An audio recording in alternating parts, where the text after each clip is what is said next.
So now I'm going to talk about logistically. Did I actually feel that I needed a man in my life to be able to handle all the practical side of the pregnancy?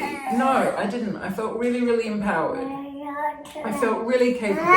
I'm a well-organized person. I'm resourceful. I'm good at making decisions. I had organized a good support system, so I never really felt like I needed a partner to help with the practical sides of things during the pregnancy. I spent most nights during my pregnancy researching stuff and deciding what parenting approaches to follow and what baby products to buy, and I just ordered stuff and it came and I felt very on top of it all and I was handling it, and that part of things felt fine. I didn't really feel like I needed a partner to make decisions. It was actually much simpler to just make the decisions by myself, not have to discuss every single little thing. That was actually one of the advantages. It was much quicker to just go, I'm going to get those diapers, I'm going to get that stroller, I'm going to get this, I'm going to get this, without having to balance it all off and go back and forth a million times with someone else.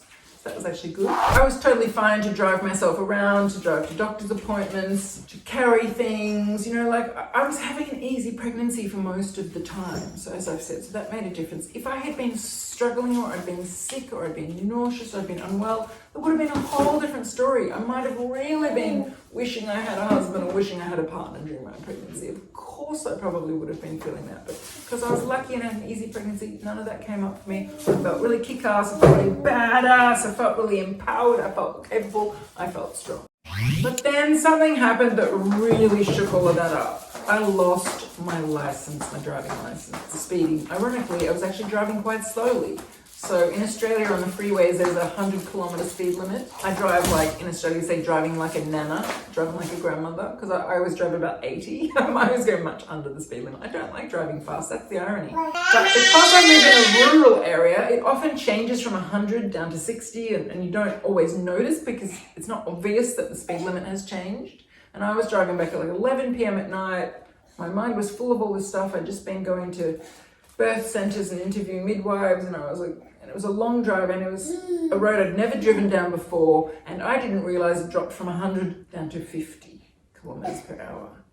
It's a notorious spot apparently for catching people and for getting speeding fines, but I didn't know about it. So I was still driving 80, thinking I was driving slowly, but I was now in a 50 zone, so I got a big speeding ticket and I lost my licence.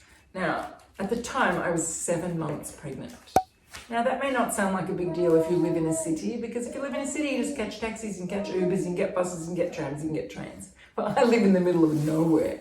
There is literally no public transport where I live. There's no buses, there's no trams, there's no trains, there's no taxis here, there's no Ubers here. The only way you can get from A to B is to drive yourself or get a lift from someone else to drive yourself. There's just no other way to get anywhere. And it's quite far to get anywhere. So for example, for me to get to see my obstetrician, it's a 1 hour and 20-minute drive. For me to get to any kind of hospital, it's about, the closest one is a 40-minute drive. For me to even get to shops, it's a 20-minute drive. There's only one small local store, general store, that's about a 5 or 10-minute drive from here, and it would take probably about 45 minutes to walk there and then 45 minutes to walk back, and the same with the post office. But when you're 7 months pregnant, you don't want to walk 45 minutes there and 45 minutes back to go to the post office or to get some eggs, because A, you're 7 months pregnant, and also it was getting towards the height of the Australian summer, and where I live, the summers are tropical, so it's very hot or it's raining. It's not easy to go for long walks.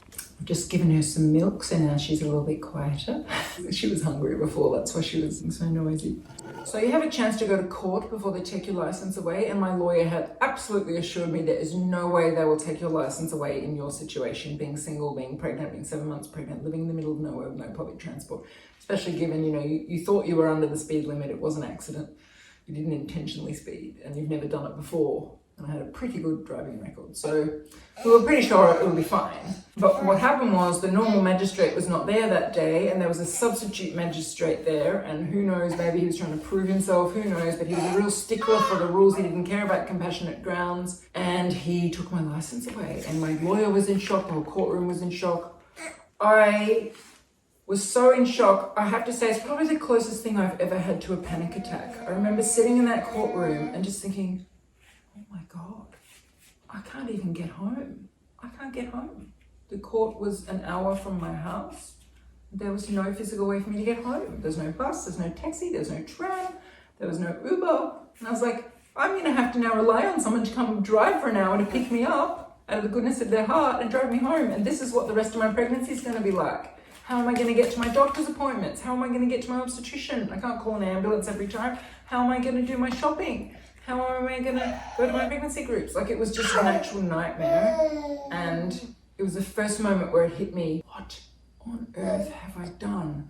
What was I thinking trying to have a baby by myself when I don't have any family here and I live in the middle of nowhere? What was I thinking, you idiot? And I really had a moment like that because until that moment, I'm such an optimist. It just never occurred to me it would be challenging.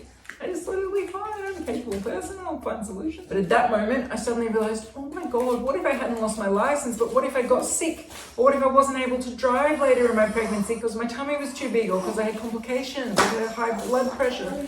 I could lots of reasons why I might not have been able to drive during my pregnancy. What was I thinking? Honestly, I had the moment of, why did I do this by myself? You're an idiot. Given where I live and given there's no family here. Like, it was really a moment of panic and anguish and fear. I was really scared. How am I going to manage? But you know what? It actually ended up being okay. I think because of that moment, it forced me to be a little bit more realistic about the rest of my pregnancy, to set up even more support for myself. I had to really learn to ask for help. I did a big post about it on Facebook, what had happened. Everyone was outraged. A lot of my friends who live in the area offered to pick me up. Most of them didn't actually follow through with that in reality, but at least they offered. I did have a housemate living here at the time, and he was very generous, and he always went to the post office for me every time he came home. So all my baby products that I had to order online, he was bringing them in, and I was ordering my food online. So basic things like that were covered, my food and my mail that was coming to the post office. In terms of getting to mothers groups, I didn't go to most of them. It was COVID anyway, so a lot of them were cancelled, and I just thought, I'm not going to go to anything that's not essential because I'm asking for favors from people to drive me, so it's got to be something that's worth asking for a favor. For medical trips, like visits to the obstetrician, visits to scans, anything like that, I was covered because it turns out there's an amazing volunteer group here where I live. It's like a rural volunteer driving service, and they will pick up elderly people or pregnant people or people that are sick or people that can't drive for some reason, and they will take you to medical appointments for free. It was just the most amazing thing, honestly. If I'm ever really rich one day, I'm going to donate all my money to this group because they are so beautiful. And all the people who drive are people who are retired. So everyone who drove me was in their 60s or 70s. I even had one guy in his 80s driving me. And they're all characters that had these rich lives, long lives. And I had these wonderful conversations driving for an hour to my obstetrician or driving for an hour to a scan. And I was picked up by an Aboriginal elder one afternoon. It was the most amazing conversation. Like, honestly, I really actually enjoyed that. But logistically, it was challenging because you sometimes had to wait around for them to come. And, I was always waiting around. I couldn't just hop in my car and drive somewhere. I always had to schedule everything and plan it in advance and wait for them to come. It was not easy. And I could only use that for medical stuff. So any kind of socializing had to stop unless I could convince someone to drive half an hour and pick me up, drive me to the event, stay with me at the event, and then drive me home. I wasn't going to ask that of people. But urgent things, food, mail, medical appointments were all covered. A couple of times I went to social things, people drove me, but it was just really good time because it forced me to be really organized, really resourceful, and to allow people to help me. And if you're going to be a single mother by choice, you have to allow people to help you. There's going to be times, even if you're the most badass, kick-ass, independent, capable woman, there's going to be times where you're sick and you're going to need help. There might be times where you're just exhausted and sleep deprived. You're going to need help. So it was really good for me because I was having an easy pregnancy and there was nothing really forcing me to learn to ask for help. Having my license taken away forced me to learn to ask for help. And as it turned out, I did get my license back just before the birth. Luckily, we were able to appeal the decision.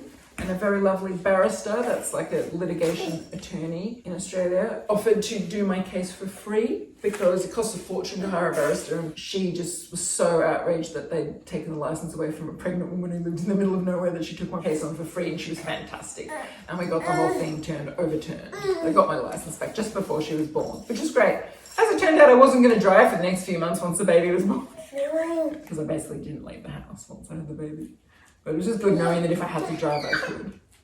And the few times where I drove somewhere, I could drive myself. That was good, wasn't it? So the loss of my license in some ways really ended up being a positive. But there was one moment in my pregnancy that really was hard for me when I really wished I wasn't single, and that was not a positive. And I'll share that in my next video.